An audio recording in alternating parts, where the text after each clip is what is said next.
उसको ले लें। समाजवादी पार्टी के पास देख रहे हैं रोज वो कैंडिडेट बदलते जा रहे हैं, रोज कैंडिडेट। क्या कारण है कैंडिडेट बदल रहे हैं? इसका मतलब कि जिसको लड़ा नाम दे रहे हैं उनको विश्वास नहीं है, उनको विश्वास नहीं है, कंफ्यूज हो रहे हैं। वो सीटें तो ले लिए, कैंडिडेट आज तक उनके पास नहीं है, कैंडिडेट आज नहीं है, लेकिन सीट उन्होंने दबाव बनाकर ले लिया है पार्टी से।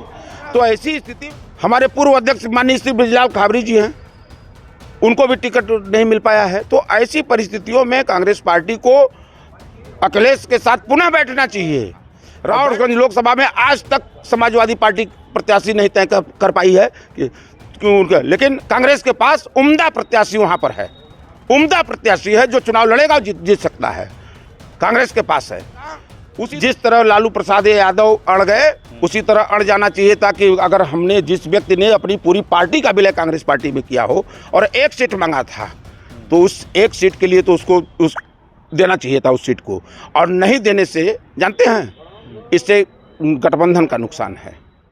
नमस्कार, आप लोग देखना शुरू कर चुके हैं जनता टाइम्स। मैं हूं आपके साथ प्रेम शंकर। देखिए, यूपी में गठबंधन यानी कांग्रेस और समाजवादी की जो गठबंधन हुई है, जिसमें 17 सीटों पर कांग्रेस तो वहीं 63 सीटों पे समाजवादी पार्टी लड़ रही है। लेकिन एक राष्ट्रीयवादी पार्टी यानी कांग्रेस के लिए, राष्ट्रीय स्तर की पार्टी कांग्रेस के लिए क्या यूपी में सिर्फ 17 सीटें ही तय होनी चाहिए थी? ऐसे तमाम एक सवाल हैं जिसको लेके कांग्रेस के शीर्ष नेतृत्व यानी आप कह सकते हैं कि जो कांग्रेस के यूपी में बड़े लीडरान थे वो नाराज़ हो गए और कई लोग बीजेपी भी ज्वाइन कर लिए। इस वक्त हमारे साथ कांग्रेस के वरिष्ठ नेता एडवोकेट शशिकांत उपाध्याय जी हैं और राजेश मिश्रा जी हैं।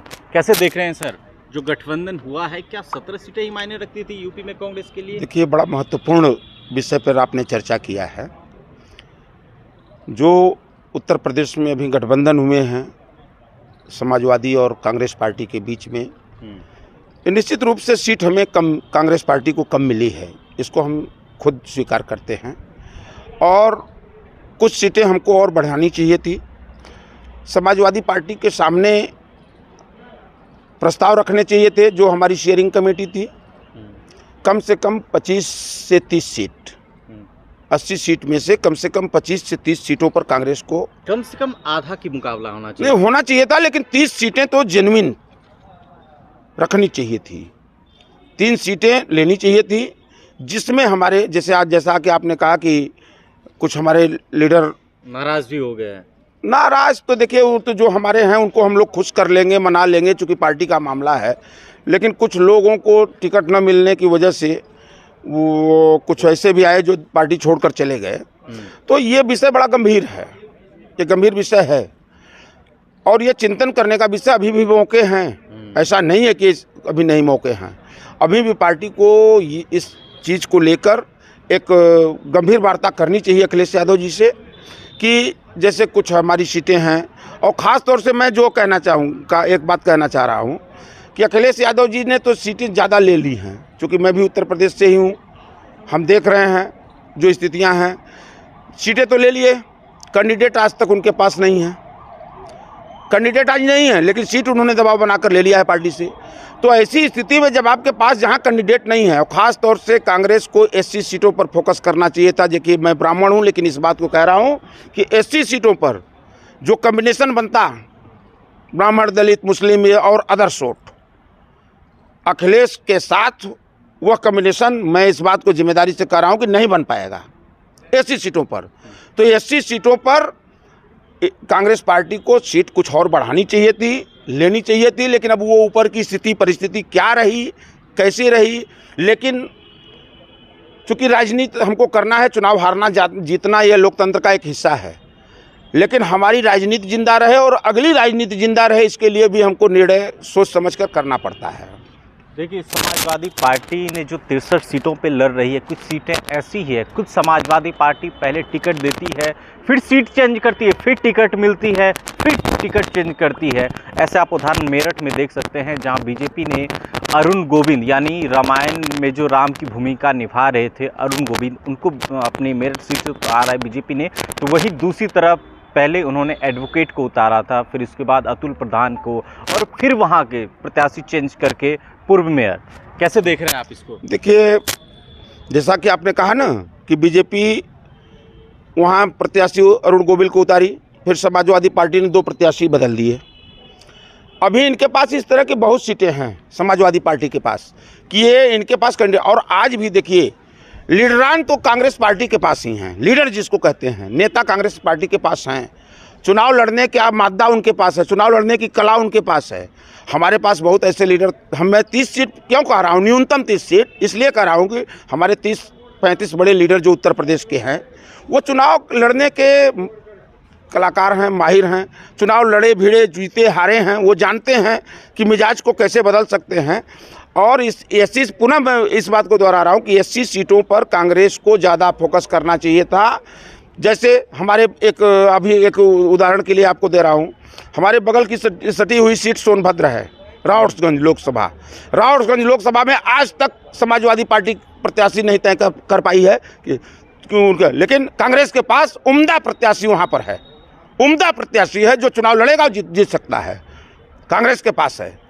उसी तरह हमारे पूर्व अध्यक्ष माननीय श्री बृजलाल खाबरी जी हैं, उनको भी टिकट नहीं मिल पाया है। तो ऐसी परिस्थितियों में कांग्रेस पार्टी को अखिलेश के साथ पुनः बैठना चाहिए और बैठकर उनसे ये वार्ता करनी चाहिए कि जहां आपके पास कैंडिडेट नहीं है वो सीट हमको अब दे दो, मैं लड़ाऊं और जिताऊं। और डमी कैंडिडेट लड़ाने से देखिए नुकसान ही है, नुकसान होगा। आप इस बस इस जिद में रहे कि मैं सिर्फ 63 सीट लेकर लड़ूंगा, तो 63 सीट लेकर लड़ने से नहीं, परिणाम चाहिए, और वो परिणाम कांग्रेस के प्रत्याशियों के साथ ज़्यादा जनता का जुड़ाव हो सकता है, मेरा व्यक्तिगत ये मानना है। शशि जी, आपने यूपी की बात कही, वहीं दूसरी तरफ अगर बिहार की भी बात करें, पिछले कुछ दिन पहले पप्पू यादव जी आते हैं, अपनी पार्टी का कांग्रेस में विलय करते हैं, एक सीट उन्हें नहीं मिल पाती। देखिए इस बात से मैं एग्री हूँ, मैं बहुत स्पष्टवादी व्यक्ति हूँ। पप्पू यादव जी अपनी पार्टी का विलय किए, कांग्रेस पार्टी ज्वाइन किए और उनको टिकट नहीं मिला। कांग्रेस पार्टी को चाहिए था जिस तरह लालू प्रसाद यादव अड़ गए उसी तरह अड़ जाना चाहिए था कि अगर हमने जिस व्यक्ति ने अपनी पूरी पार्टी का विलय कांग्रेस पार्टी में किया हो और 1 सीट मांगा था तो उस 1 सीट के लिए तो उसको देना चाहिए था उस सीट को, और नहीं देने से जानते हैं इससे गठबंधन का नुकसान है, गठबंधन का नुकसान होगा। किसी कांग्रेस पार्टी को, ये मेरा जो चूँकि मैं भी 25-30 सालों से सेवा दल की राजनीति से मैं शुरुआत करके मैं सेवा दल का कैडराइज वर्कर रहा हूं, आज भी मैं कांग्रेस का वर्कर ही हूं। मैंने जो अध्ययन किया है कि किसी ऐसे लाभ के लिए संगठन का नुकसान न हो, इस पर भी पार्टियों को सोचना चाहिए। लेकिन ये फेल तो पूर्णिया में हो गया, जहां पप्पू यादव ने निर्दलीय दावेदारी नहीं, देखिए पप्पू यादव ने निर्दलीय दावेदारी ठीक ही, उनको विश्वास था, कहीं न कहीं से उनको विश्वास दिलाया भी गया होगा कि आप अपनी पार्टी का विलय करेंगे तो हम आपको टिकट देंगे, वहाँ चुनाव लड़ाएंगे। लेकिन किसी कारणवश ऐसा नहीं हो पाया तो अच्छा एक चीज़ बताओ, आपकी राजनीति करने वाला व्यक्ति जो नेता है वो क्या करेगा? उसकी पूरी खेती बाड़ी राजनीति है।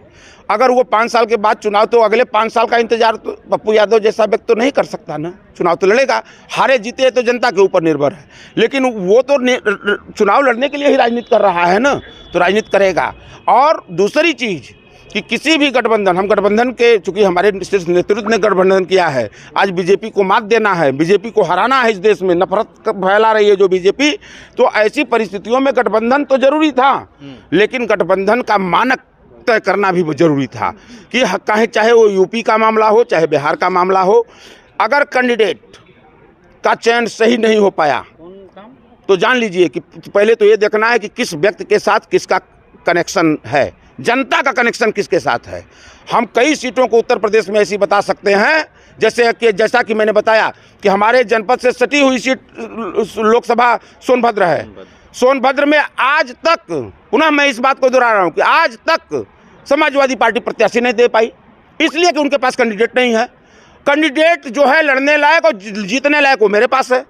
लेकिन अब गठबंधन में क्या स्थिति ऐसी बन रही है कि जो आज वो सीट हमको मिल जाए, और हम अपने पार्टी से निवेदन करेंगे इस चैनल के माध्यम से कि आप पुनः एक बार अखिलेश यादव जी के साथ बैठिए और जहां पर उनके पास कैंडिडेट सुनिश्चित नहीं हो पा रहे हैं उस सीट को अपने लीजिए। महाराज, आपके पास बहुत नेता हैं, कांग्रेस के पास बहुत लीडरान हैं जो आज भी जनता से कनेक्टिविटी है और वो चुनाव लड़ाएंगे तो निश्चित रूप से वो चुनाव जीत कराएंगे। और कांग्रेस को चाहिए कि 80 सीटों पर, मैं ये बात तीसरी बात कह रहा हूँ कि 80 सीटों पर ज़्यादा फोकस करें और 80 सीटों को अभी भी जो सीटें बची हैं उसको ले लें। समाजवादी पार्टी के पास देख रहे हैं रोज़ वो कैंडिडेट बदलते जा रहे हैं, रोज़ कैंडिडेट। क्या कारण है कैंडिडेट बदल रहे हैं? इसका मतलब कि जिसको नाम दे रहे हैं उन पर विश्वास नहीं है, उनको विश्वास नहीं है, कंफ्यूज हो रहे हैं वो कि जीतेगा नहीं जीतेगा। ऐसी कई सीटों पर स्थितियाँ हैं।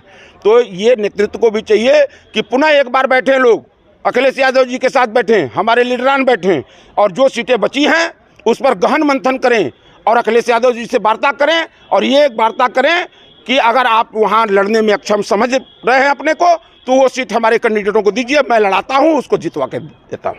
चलिए, ये थे शशिकांत उपाध्याय जी, जिन्होंने कहा कि सपा के पास 10-12 ऐसी सीटें हैं जहां से कांग्रेस वहां से मजबूत है, लेकिन समाजवादी पार्टी का कोई नेतृत्व ऐसा नहीं है जो लोकसभा चुनाव लड़े, क्योंकि ऐसा भी कहा जा रहा है क्योंकि इन सीटों पर सीधे नुकसान इंडिया गठबंधन का है।